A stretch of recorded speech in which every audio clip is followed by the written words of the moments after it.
अमृत महल का रहस्य। बहुत समय पहले की बात है। विजयगढ़ नामक एक राज्य था जो अपनी समृद्धि और वैभव के लिए प्रसिद्ध था। वहां के राजा विक्रम सिंह एक न्यायप्रिय और शक्तिशाली शासक थे। लेकिन उनके महल में एक ऐसा रहस्य छिपा था जिसने वर्षों से सबकी नींदें उड़ाई हुई थीं।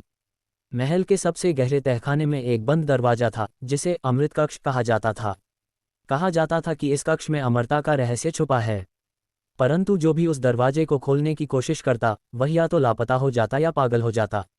एक दिन पड़ोसी राज्य का एक दूत राजा विक्रम सिंह के पास आया और एक संदेश दिया। यदि 7 दिनों के भीतर आपने अमृत कक्ष की चाबी मुझे नहीं दी तो आपके राज्य पर आक्रमण कर दिया जाएगा।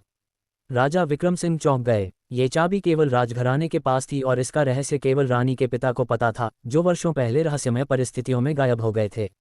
राजा ने अपनी बेटी राजकुमारी माधवी और सेनापति अर्जुन को ये रहस्य सुझाने का आदेश दिया।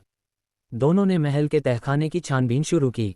अचानक माधवी को एक पुरानी पांडुलिपि मिली जिसमें लिखा था, अमृत केवल वही पा सकता है जो अपने सबसे बड़े भय का सामना कर सके। रात के समय माधवी और अर्जुन ने उस बंद दरवाजे को खोलने का प्रयास किया। जैसे ही उन्होंने दरवाजे को छुआ, एक तेज आवाज गूंजी और पूरा महल कांप उठा। दरवाजा खुला, लेकिन अंदर घना अंधेरा था।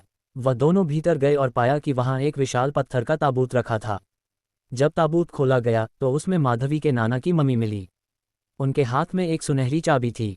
लेकिन जैसे ही उन्होंने चाबी उठाई, अचानक मम्मी जीवित हो उठी और बोली, मैं इस रहस्य का रक्षक हूँ। यदि तुमने अमृत का लालच किया तो ये तुम्हें नष्ट कर देगा। अर्जुन ने साहस दिखाया और कहा, हम अमृत के लिए नहीं बल्कि अपने राज्य की रक्षा के लिए यहाँ आए हैं। ये सुनकर मम्मी शांत हो गई और एक रहस्यमयी दरवाजा खुल गया। वहां एक झरना बह रहा था जिसका पानी अमृत जैसा प्रतीत हो रहा था।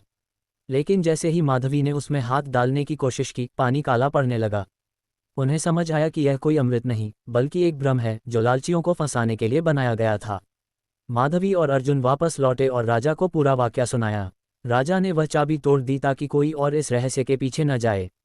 दूत के लौटने से पहले ही अर्जुन ने सेना को तैयार कर लिया और पड़ोसी राज्य पर धावा बोल दिया। विजयगढ़ जीत गया, लेकिन उन्होंने सीख ली कि सच्ची अमरता लोगों के दिलों में अच्छे कर्मों के जरिए पाई जाती है।